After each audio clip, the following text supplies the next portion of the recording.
I'll watch the "Did the CIA kill Kennedy" video from GDF. Gamal Abdel Nasser nationalized the Suez Canal Company, prompting an invasion by Israel, France, and Britain.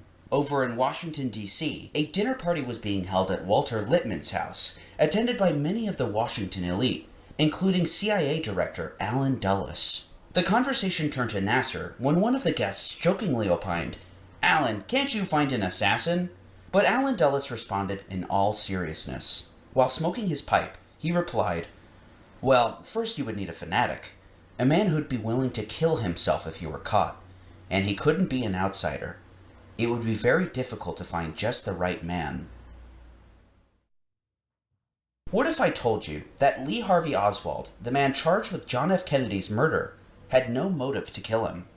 George de Mohrenschildt, Oswald's dear friend and CIA handler, testified to the Warren Commission that Oswald was jealous of Kennedy's wealth, success, and his beautiful wife. But he later published a book in which he recanted all those damning statements that helped frame Oswald as the killer. Lee was not jealous. He was an admirer of President Kennedy. But one man in Washington had all the motivation in the world to kill Kennedy, and he had all the means to do so. It was the same man who orchestrated MK-Ultra, the CIA's mind control and psychological torture program, the same man who orchestrated coups in Guatemala and Iran, and the assassination of Patricia. So in 36 states, it's illegal to boycott Israel, but not illegal to protest it, right?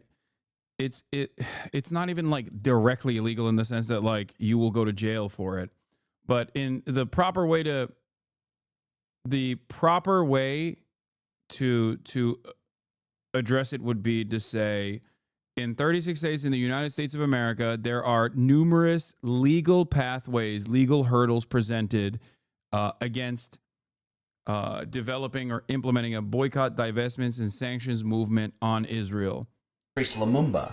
He'd also launched the Bay of Pigs invasion, which very well may have led him to conducting an assassination of another head of state on American soil. This is the story of Allen Dulles. Yeah, React channels, don't upload my reaction to this video. It's an unlisted video. I don't know exactly what the reason is for why it's unlisted. So don't upload it. I will fucking take it down. I hate my husband. I hate my husband. I hate my husband. Oh, how I hate my husband. I want to kill him. I will be like a fighting cock with knives on my talons. I will cut him in ribbons with sharp knives. I will cut him in the back. I will even perhaps cut his throat with a sharp knife tied to my talons when I am a bloody, murderous fighting cock. That's Clover Todd Dulles, Allen Dulles' wife. As you may imagine, Dulles didn't exactly treat women with the utmost tenderness and compassion. His sister Eleanor claims he'd had at least 100 affairs. During World War I, when Dulles was working as a diplomat in Switzerland, he began an affair with a young Czech woman in the U.S. legation office. When British intelligence told him that she was actually a double agent working for the Germans, Dulles took her out to dinner, then took her on an evening stroll along the cobblestone streets, right into the arms of British intelligence. She was never seen again. Dulles had quite the capacity for cruelty. He showed a coldness and lack of empathy for others from a young age. Eleanor Dulles, his sister, described an incident at their family's summer getaway in Watertown, New York. When Allen, who was 9 at the time, watched his 5-year-old sister Natalie fall into a lake. She was flailing and unable to rescue herself, and he just stood there and watched, even though he was a strong swimmer. His mother had to run out from inside the house to save her. This cold detachment from others would serve him well into his adulthood, as it allowed him to work with the most unsavory of characters, including fascists and war criminals. Allen and his brother, the future Secretary of State John Foster Dulles, would run Sullivan and Cromwell, the corporate law firm in New York. Their clients included Germany's Krupp Steel and IG Farben, which produced the Zyklon B poison used in concentration camps during World War II. They also made extensive use of slave labor. The Dulles brothers would go to great lengths to keep these nasty secrets from coming to surface. Shredding of captured Nazi records was the favorite tactic of Dulles and his associates. At the war's end, Allen Dulles would secure the escape of untold numbers of Nazi war criminals while he served as chief of station at the OSS Bern office. In April 1940, Alan Dulles is a true demon, a 45, real one. Dulles personally snuck SS General Karl Wolff and Colonel Walter Rauff to freedom as part of Operation Sunrise. Rauff was the one who created the Black Raven gas vans that killed as many as 250,000 people on the Eastern Front. These vans would be the precursor to the gas chambers. After being put up in an apartment in Rome by the U.S. Strategic Services Unit, Rauff escaped and winded up in Chile, where he became an advisor to Pinochet's secret police. That apartment in Rome would hold numerous Nazi war criminals. There they were protected from army Nazi hunters. Back in Washington, Dulles helped create the State Department's Office of Policy Coordination, which would be headed by Frank Wisner. There they'd use millions of dollars in stolen Nazi loot to fund anti-communist operations, as well as skimming from the Marshall Plan Fund. They would employ Nazis and Nazi collaborators for propaganda and covert operations, numbering... Okay, but to be fair, if your enemy now is communist, who's the best at killing communists? The remaining Nazis that were not punished. In the tens of thousands. The Dulles brothers leveraged their powerful corporate positions to insert themselves deep into Republican politics. They provided one of their own attorneys to run Dwight D. Eisenhower's presidential campaign, and apparently tapped Richard Nixon to be his running mate. Allen used his position at CIA to good use, digging up dirt on Democratic candidates and funneling money through front groups to the Eisenhower-Nixon campaign. Allen and Foster earned Eisenhower's good graces, and they were generously rewarded. Foster would rule the diplomatic arm of the federal government at U.S. State, and Allen became the Director of Central Intelligence. That year was 1953, and Mohammad Mossadegh of Iran would nationalize the Anglo-Iranian Oil Company. What followed was the plot to overthrow him. After a crippling economic blockade, the CIA paid agents to create large angry mobs, which stormed the Prime Minister's residence. Rebel forces rolled 24 tanks alongside them, and fired an artillery shell into the residence. Mossadegh barely made it out alive by scaling a fence. Mohammad Reza Shah would take his place, and with the help of the CIA, Yeah. Another amazing footnote of American democratic initiatives is actively undermining the democratically elected leadership and putting in place our guy who happens to be a fucking monarch, also incredible torturer, like just crazy amounts of torture. they'd create a security apparatus that tortured thousands of people. The next year came the toppling of another government, this time in Central America. Before 1950, the United Fruit Company owned nearly every mile of railway in Guatemala, along with the entire telephone system and the only port on the Atlantic coast. It was also the single largest landowner in the country. A new nationalist president named Jacobo Arbenz promised to repatriate some of this splendor with a bill that expropriated land that wasn't under cultivation. He also offered compensation for the loss, but Arbenz had gravely underestimated the wrath that would follow. CIA pilots rained bombs down on Guatemala City, and the president fled fearing for his life. The US had installed a colonel by the name of Carlos Castillo Armas, turning Guatemala from a democracy into a military dictatorship. In one of the most violent examples of US regime change, the CIA provided military officers with killing manuals, or more specifically, CIA handbooks on how to carry out political assassinations. They even provided a so-called disposal list of 58 targets to be liquidated. That list grew to more. He yaps and conjectures a lot for a video with no sources, paints a vivid picture, but this ain't journalism or historical analysis. I'm pretty sure he does actually fucking. He usually does present his sources. More than 70,000 people, or 10% of the adult population of Guatemala. The violence and genocide of the native population that followed would kill hundreds of thousands. Meanwhile, another covert operation was taking place at home. The Cold War had ushered in a new kind of technological race, the race for control of the human brain. The CIA would utilize university professors, doctors, and scientists at dozens of institutions to study brainwashing and psychological coercion, or more accurately, psychological torture. Expanding on the previously named Operation Artichoke, the program would take on a new name, MK Ultra. Subjects for this human experimentation were the most vulnerable, including prisoners at CIA black sites, who suffered drug-induced psychosis and even death. Others were found in the halls of hospitals and mental asylums. Without their consent, the sick and the mentally ill were fed mind-altering drugs, such as high doses of LSD and methamphetamine. They would be kept in solitary confinement for days or even weeks.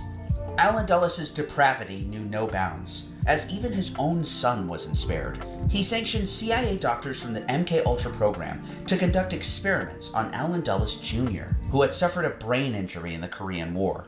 These experiments included insulin shock therapy, intentionally overdosing Allen Jr. with insulin, causing violent convulsions and excruciating pain. Did the current news dry out? No. This is directly related to current news. He told his sister Joan, "Can't you do something for me? I'm going mad." In April of 1959, Allen's brother, John Foster Dulles, would die of an aggressive colon cancer. The Dulles brothers as a pair were no more, and it fell on Allen to carry on their legacy. With Eisenhower's second term coming to a close, the race was on to secure a seat in the new administration. He'd played both sides of the 1960 presidential campaign, feeding intelligence to Richard Nixon and Democratic candidate John F. Kennedy. Kennedy would of course win by a razor-thin margin, and to appease the Republicans still in the federal government, he'd keep two Republican bigwigs. J. Edgar Hoover would remain at FBI, and Allen Dulles would remain the Director of Central Intelligence. As usual, Allen Dulles' clever political maneuvering would pay off. Dulles would undermine Kennedy's foreign policy immediately. Actually, before he even got into office, Dulles was conspiring with the Belgians to overthrow the democratically elected government of the Democratic Republic of the Congo. Dulles' CIA would provide intelligence and material support to the military, particularly those loyal to future despot Joseph Mobutu. The newly elected post-colonial leader, Patrice Lumumba, would be put into quite an unlucky position, driven out of Kinshasa and running for his life. He'd be chased down with the help of the CIA and Belgian intelligence. Agency assets would savagely beat Lumumba and his family, even his 1-year-old son. They'd then kill Lumumba in cold blood. Kennedy wouldn't find out for a month after the killing. You see, Kennedy's politics were too disparate from the old Republican Guard, who still had a strong hold on the Pentagon, the CIA, even the White House. And the establishment soon came to resent him, even hate him for it. Years after Kennedy's death, H.R. Haldeman, aka Bob Haldeman, was the chief of staff for the Nixon White House. Haldeman is best known for his role in the Watergate scandal, as he was actually convicted on conspiracy, perjury, and obstruction of justice charges. But a less well-known fact of his life adds some interesting insight into the fate of President John F. Kennedy. This was In his also covered in post-Watergate the book titled The Ends of Power, Haldeman describes conversations with Nixon, his boss, which were all recorded in what are now known as the Watergate tapes. In these tapes, Nixon is heard covering his tracks and trying to keep his team of CIA conspirators from talking, including Howard Hunt, the ringleader of the Watergate burglars. Nixon is famously heard offering $1 million in cash to shut them up. But Nixon is very clear on keeping Howard Hunt quiet specifically, based on his long history with the CIA. Hunt had overseen the Guatemala coup and other covert operations, like the Bay of Pigs fiasco. Hunt will uncover a lot of things.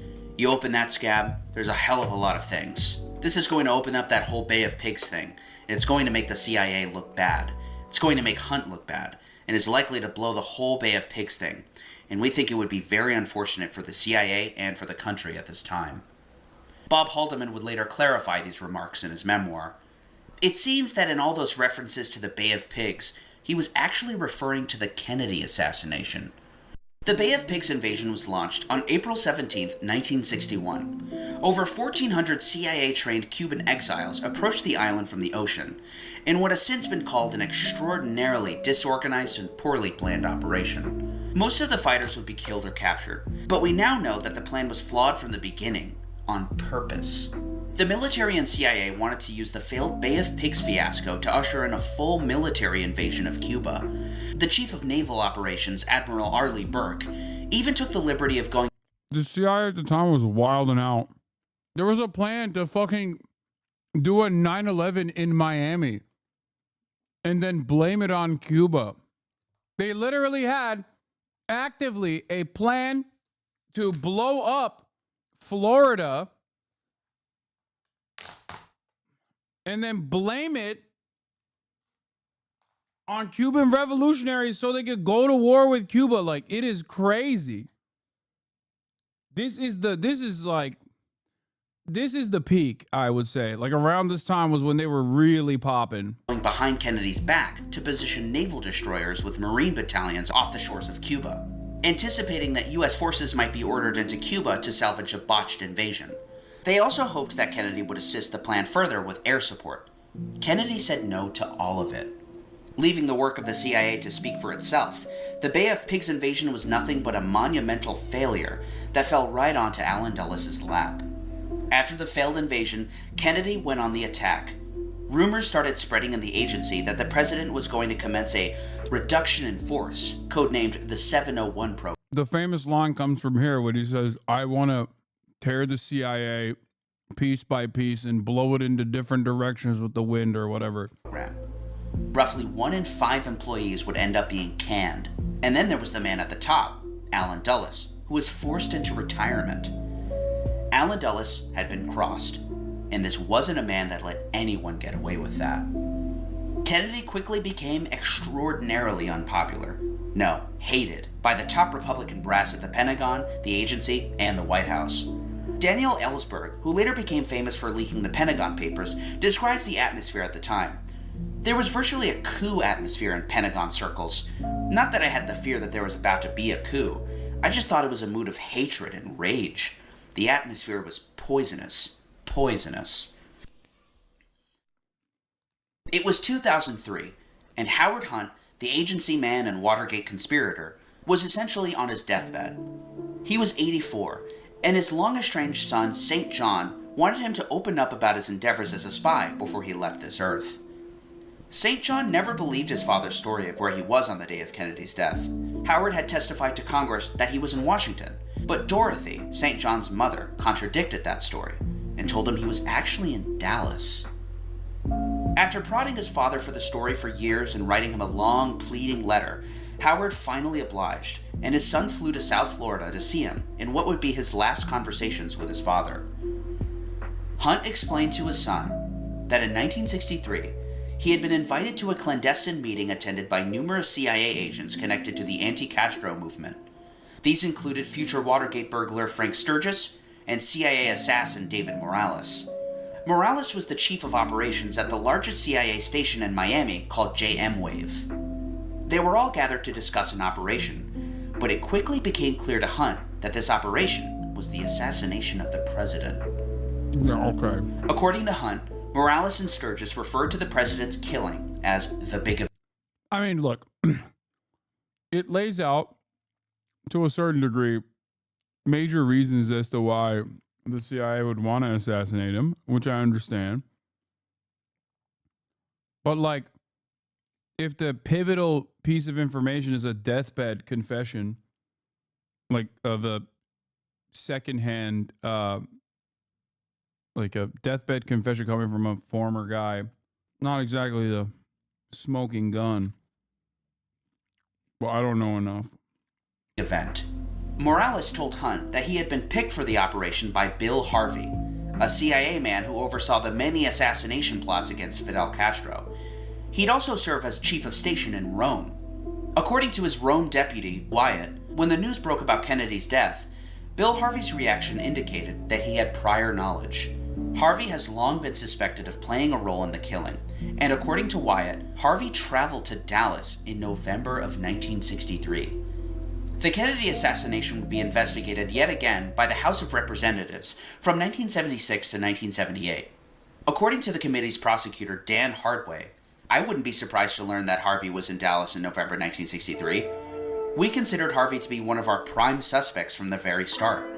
He had all the key connections, to organized crime, to the CIA station in Miami where the plots against Castro were run, to other prime CIA suspects like David Phillips. We tried to get Harvey's travel vouchers and security file from the CIA, but they always blocked us. But we did come across a lot of memos that suggested he was traveling a lot in the months leading up to the assassination. What Hunt described to his son was a plan that was overseen by Bill Harvey and David Morales, contracting sharpshooters from the Corsican underworld, who had a long history with the CIA. 10 years later, in 1973, after an evening of heavy drinking, Morales would let slip what happened to his attorney. We took care of that son of a bitch, didn't we? Lee Harvey Oswald, the man accused of Kennedy's assassination, is now known to have been an asset for American intelligence agencies. Upon his arrest, Oswald attempted to call a military intelligence officer in Raleigh, North Carolina. He was probably calling his cutout. He was calling somebody who could put him in touch with his case officer. Prior to the assassination, Oswald was the subject of secret intelligence reports at CIA, FBI, State Department, and the Office of Naval Intelligence. Everywhere you look with him, there are the fingerprints of intelligence. After Kennedy's death, FBI Director J. Edgar Hoover immediately pulled CIA surveillance tapes of phone calls supposedly made by Oswald. It quickly became clear that the voice on the tapes was not Oswald's. They were an impersonator, calling the Cuban and Soviet embassies in Mexico. Hoover informed Kennedy's successor, Lyndon Johnson, who was stunned by this fact, since it revealed that Oswald was deeply involved in espionage activities. Lee was also being groomed by George de Mohrenschildt, the man from the beginning of the story who recanted his testimony. Mohrenschildt's spy handler was Colonel Lawrence Orloff, a CIA informant who was a partner of J. Walton Moore, the CIA's station chief in Dallas. But here's perhaps one of the most damning pieces of evidence. In September of 1963, Oswald was spotted in Dallas by Cuban exile leader and Hinkle Hoopers, you triggered every dumbass MAGA communist, now they're up your ass. Respect to the ACP heads. Antonio Veciana. What makes this sighting so spectacular is that Oswald was accompanied by David Atlee Phillips, a CIA legend and a major player in Latin American intelligence operations. He would later be investigated for his role in the assassination by the 1976 House Committee. This gave much further weight to his close ties with American intelligence agencies. So, was Oswald the CIA shooter? Well, there are serious issues with the evidence. We need only look directly from the Warren Commission. I think it's pretty funny that all the Jackson Hinkle heads are coming in here right now and yelling about me suspecting him of maybe being potentially a federal agent, as we are literally looking at a guy historically who was declared sympathetic to socialist causes and assassinated JFK for that reason, when in fact he was quite literally a naval intelligence officer and actively worked with pro-Fidel Castro or pro-Cuban Revolution movements in an effort to establish himself as a revolutionary figure in America. Commission and House Committee investigation reports and transcripts. What follows is just some of that evidence that throws a wrench at the official narrative. Starting with the gun.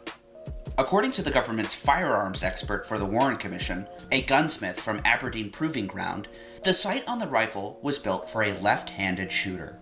Also during the Warren Commission, Oswald's brother John testified that Lee was right-handed.